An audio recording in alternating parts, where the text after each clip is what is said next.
सखी किस्म का सज्जन है, बड़ा प्यारा है, मैं उसे सखी मानता हूँ। मैंने अपनी परेशानियों के दिनों में भी उस शख्स को सखी देखा।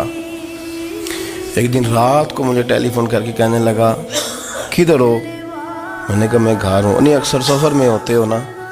और मैंने कहा तबीयत कैसी है? ठीक है, बस हाल चाल पूछना था। मैंने समझाई, मैंने कहा यार ये कोई मसला है, वरना रात के 2 बजे कोई हाल पूछने को फ़ोन तो नहीं ना करता, कोई मतलब ऐसा तो मसला नहीं ना। तो मैंने बैक कॉल की, मैंने कहा यार मेरी बात सुन, मसला क्या? कहने कुछ नहीं दिल कर रहा था। मैं कहा मेरी गल सुन, रहे हैं असी 4-5 साल कट्ठे, मैं तेन जानना, असल बात कर। कहने लगा मकान भी बड़ा है, सारा कुछ ठीक है, पर वो बड़ा ही बेनियाज है। कुछ हालात इस किस्म के आ गए हैं कि लोगों को बताऊं भी तो लोग मानने को तैयार नहीं।